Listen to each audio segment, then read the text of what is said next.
All right, then we talked about the ing sound. So if you're in the South, they're going to say sittin'. He was sitting over there, and I can't do the rest of the Southern accent, but anyway, sittin'. But if you're going to be in a professional environment, you would want to use a standard American accent. And so that ing on the end is going to be ing, ing.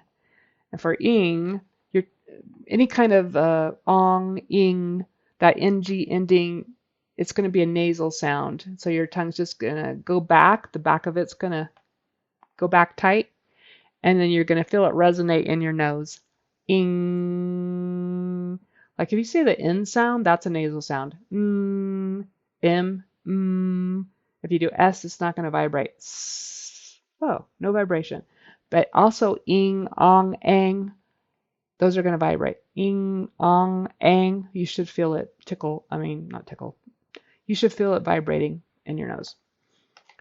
And make sure that vowel sound before the ng for ing, it's a long E sound. It's E, like feet or wheat or seat, like take your seat. All right, so ing. So you do an E, and then your tongue, the back of your tongue goes back to make that nasal sound. Ing, ing.